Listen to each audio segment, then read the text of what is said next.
और मसीही लोग जो है वो आज जादू टोना करने वालों के पास जो जा रहे हैं, अघोरियों के पास जा रहे हैं, बाबाओं के पास जा रहे हैं, इसका कारण क्या है? इसका मुख्य कारण क्या है जिसकी वजह से मसीही लोगों ने ऐसे जादू टोना तंत्र मंत्र करने वालों के पास जाना शुरू कर दिया है? और मसीही लोग जब जादू टोना करने वालों के पास जा रहे हैं तो इसका सबसे बड़ा जिम्मेदारी जो है वो आज के पास्टरों की हो जाती। यानी कि ये पास्टरों का फेलियर है कि उनकी कलीसिया का सदस्य जो है वो जादू टोना करने वालों के पास जा रहा है और परमेश्वर के पास मदद मांगने के लिए नहीं आ रहा है। ये पास्टर्स का फेलियर है। और पास्टर्स का फेलियर क्यों है? क्योंकि पास्टर्स जो आज के हैं उनके पास ज्ञान का अभाव है। वचन का जो ज्ञान उनके पास आज के समय में होना चाहिए, अपडेटेड नॉलेज जो होनी चाहिए, वो उनके पास नहीं है। वो पुरानी मानसिकता को लेकर के आधुनिक युग के अंदर चल रहे हैं।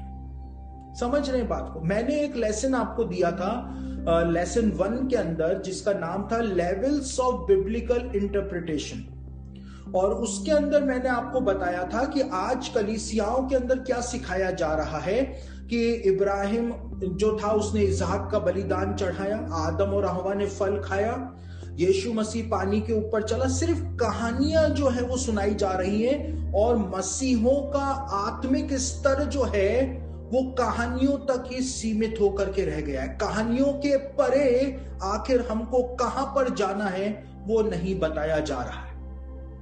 और आज कलीसियाओं के अंदर बस नीचे नीचे की बातें जो हैं वो बताई जा रही हैं, लेकिन पास्टर जो हैं उनके पास ज्ञान का अभाव है। वो अपग्रेड नहीं हुए, उन्होंने अपने ज्ञान को अपग्रेड नहीं किया मॉडर्न टाइम्स के अकॉर्डिंग। वो वही पुरानी बातें जो हैं उनको लेकर के कलीसिया में चल रहे हैं, जिससे किसी को भी लाभ नहीं हो सकता है, खुद उनको भी लाभ नहीं हो सकता है। उन बातों को कलीसिया के अंदर बताया जा रहा है। सबसे पहली बात, उनके पास ज्ञान का अभाव है।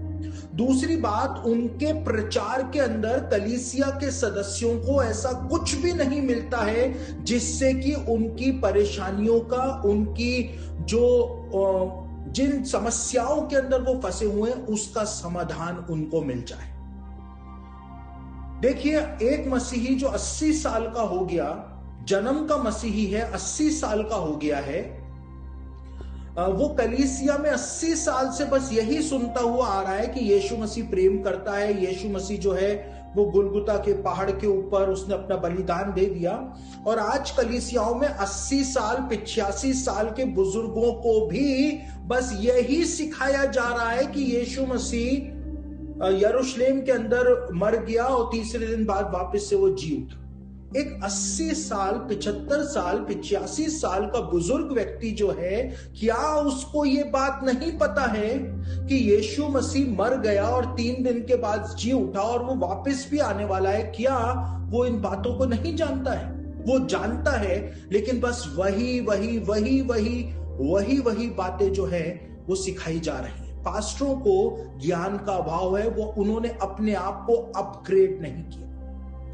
दूसरी बात यह है कि अनेक पास्टर्स हैं जिनको दुष्ट आत्माओं से कैसे डील किया जाए वो उनको आता ही नहीं, उनको पता ही नहीं। उन्होंने जीवन में एक बार भी दुष्ट आत्माओं को निकालने का अनुभव प्राप्त नहीं किया।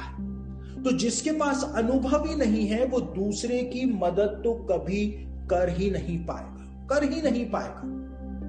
और तीसरी मुख्य बात यह है कि आज मसीहत के अंदर डॉक्ट्रिनल्स एरर आ गए हैं। और डॉक्ट्रिनल एरर क्या हो गए हैं कि मसीही लोगों में एक गलत शिक्षा ने जड़ जमा ली।